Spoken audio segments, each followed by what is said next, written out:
Well, I learned that it takes an average 10 to 15 years for academic research, groundbreaking academic research to reach medical practice.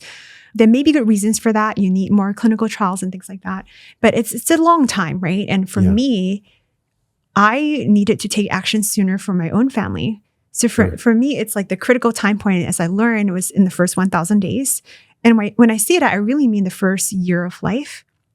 One paper I read in relation to the C-section, my research in C-section born babies is that there's something called a C-section signature that a child could be born with, meaning there's more antibiotic-resistant bugs that inhabit the baby's gut initially. And there's a paper showing that by 1 year of age, most C-section born babies, their C-section signature would have been removed by 1 year of age. There's a subset of people who don't. The C-section signature is still high. For babies whose C-section signature is gone, their asthma risk is reduced by 3x. Wow. Let that land. That's huge. Yeah. 3x less asthma. Yes. Just from correcting microbiome in the gut. Correct, in the early life. So the first year really is that critical time point. Yeah. And so for me, knowing that fact, I'm like, I can't wait for academic research for 10 years for medical practice to pick it up, right? Yeah, it's like turning a battleship. It takes forever. Yeah. So that said, it's kind of like we're, as an innovative company, we're bypassing that a lot. But with, hopefully the guidance of your practitioner, we are, again, not medical advice. We want to be careful about that. Sure. Everything we recommend is evidence-based. So there are papers you can kind of click into, see PubMed articles linking to it, and ultimately it's your call, your decision. But what we're trying to do is really surfacing all these evidence, right, that you may not know. And then we also have a really rigorous way of rating these papers internally. Are they strong papers? Is the sample size large enough? Some papers are weak in power, and we don't factor those in. And we have ratings, right? If you click into a metric and see, one of the action cards, we'll tell you if this is like strong evidence or emerging evidence or weak or things like that. Well, y'all were making enough of a wave that you got attracted to Shark Tank. I saw the preview. You were in the preview, but then I didn't see you on Shark Tank. What happened? Yes, you're right. We went last summer. We were invited to tape. We were casted. So they saw the value in what you're doing with the white space you're filling. Yes, they were very excited about Tiny House. So I then went on to pitch last summer. And I'm not sure how much I'm supposed to say, but we did get a really good taping in June last year. And we had a couple really good sharks bite, and had a deal on the taping. And then I was raising money. I was raising my Series A. And then so soon after the taping, we got a few term sheets from VCs for our Series A. And the terms were very different. They were much better than what I offered the sharks in the tank. And so I had to focus on my Series A. It was kind of like a really tough decision, but ultimately that led to me closing my A. Just like a couple of months ago, I closed my $8.5 million Series A.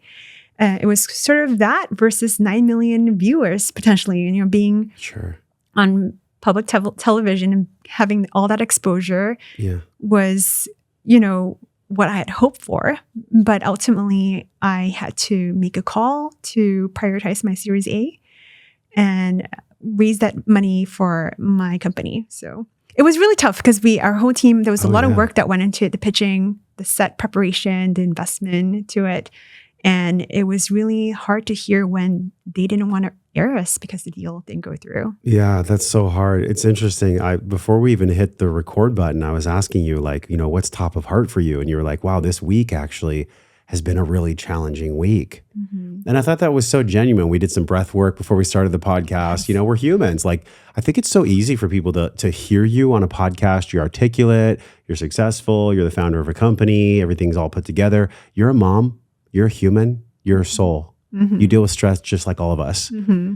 And the impact of stress is really unique on the biome because I can specifically remember when I was a personal trainer, I would train people and I would give them these what I thought were perfect plans. And they wouldn't lose any weight. And then I'd really get to talk to them in the sessions and they hated their husband or wife. They hated their life. I was in La Jolla, California. They would drive a Bentley to the personal training session, but they were absolutely miserable. And even back then, before I had any knowledge of the microbiome, before I had done podcast number 1 of 700, I just had this intuitive sense. I was like, I wonder if it's something with their gut. Because I noticed specifically with the ladies that I'd be training in the past, they had a protrusion. They had kind of like a constant bloat in their gut. Does stress impact the microbiome just like food?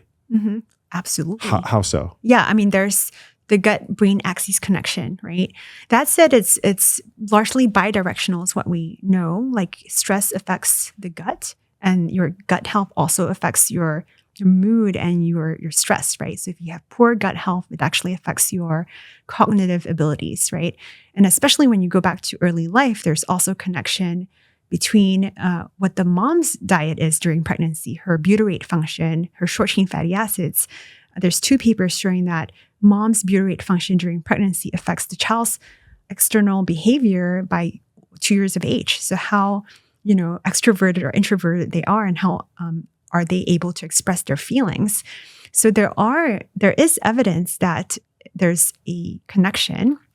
That said, the research there is emerging.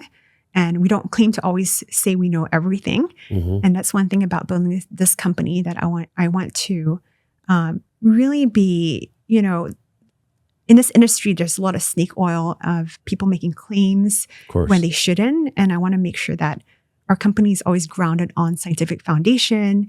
And, the research around the gut-brain axis is really exciting and emerging, right?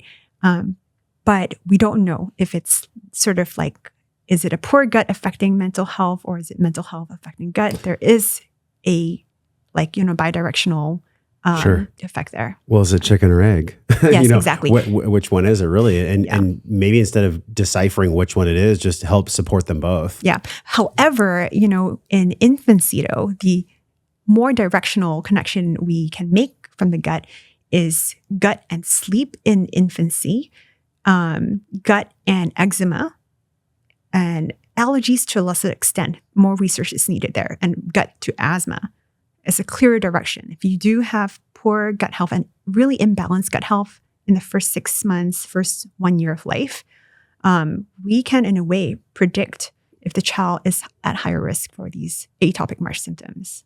When you say atopic, what do you mean by that? So the allergic progression of allergic diseases I mentioned earlier, the triad, the eczema, allergy, and asthma. Okay. That is atopic.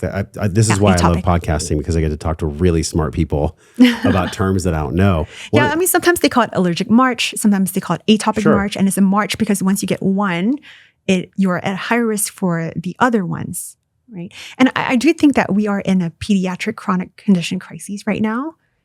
Almost 1 in 2 kids have at least one chronic condition in the US. And that is crazy, right? We can't let that be the new normal. It is the new normal, but it doesn't mean it's okay. And it doesn't mean it's normal either. We can't normalize it, right? I mean, that has risen in the past few decades. And if there's so much science pointing to the gut linking to these chronic conditions. So if we know this, and I say we, like the collective we, then what is the pause, or what is the holding back for there to be really beautiful science in schools feeding kids healthy food? Like, what is the disconnect? Is it just economics? Is it purely economic, is my question. If we know that this pediatric chronic conditions crisis is happening, then why, with all the science that you have and that even Western medicine has, isn't there just a relaxation of, okay, why don't we take money from here and put it towards actually feeding kids healthy food? Why is that not happening? Is it purely economic? It's probably systemic and economic too, incentives where incentives are like, I mean, our school doesn't teach, or, like our doctors aren't taught nutrition necessarily, right? It's maybe a small part of their medical degree. I think it's less than a day. Yeah, probably. They're not taught prevention, right? They're not taught about the microbiome. So you have to seek out the functionally trained integrative doctors who then have to self-teach, and there are now institutions teaching that, right? But I mean, if you look at, like even the healthcare system that we talked about earlier, sick care, right? Their doctors are great, and I don't want to dismiss them because they are there for a good reason. When Yeah. we do need operations I or have we have compassion cancer. for these doctors. They get like 4 to 7 minutes with a patient. Yes. I mean, yes. they have such a hard job. Yeah. And, microbiome science is new, right? It really is. The technology has also changed. And it's important to know that. Like we went from culturing bacteria to then using PCR-based methods, which means you have to like probe one microbe at a time. So a lot of conventional stool tests out in the market are PCR driven, but it gives you a very limited view of your gut. And then we went from PCR to 16S, whole genome sequencing, where you can see everything in your gut. But then that technology is being outdated too, because you can't see fungi or yeast. You can't see parasites or viruses. You can only see bacteria. Our guts have majority bacteria. You want majority bacteria. You don't want fungi or parasites. Yeah. But 16S has a lot of limitations and false positives.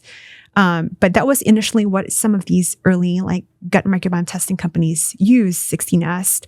Now we've progressed to shotgun sequencing, and there's RNA sequencing too. So we use at Tiny Health shotgun metagenomic sequencing because it is the latest and greatest technology that scientists use in research. So when you read these papers, when I was reading these papers, I was reading shotgun sequencing, and I wanted that to be what we used. So we've come a long way in using these different technologies to map the human gut microbiome. And we know so much more about the different strains, and each strain performs a different function, right? Even E. coli strains, like there are some E. coli strains that are neutral, and there are some that are really virulent, right? And so we are about to be able to tell you in your report what kinds of E. coli strains you have. So, even though like people are like, some doctors do dismiss gut testing and stool testing and all that, because I think it's just really hard to keep up with the changing technology, right? Hey, if you loved that clip you just saw, watch the full video. That clip was just a taste, just a piece, the tip of the freaking iceberg of what you just witnessed and what you just felt. Click the link on this screen, subscribe to the podcast, click the link on this screen if you're vibrating, if you're resonating, if you feel what I'm putting down.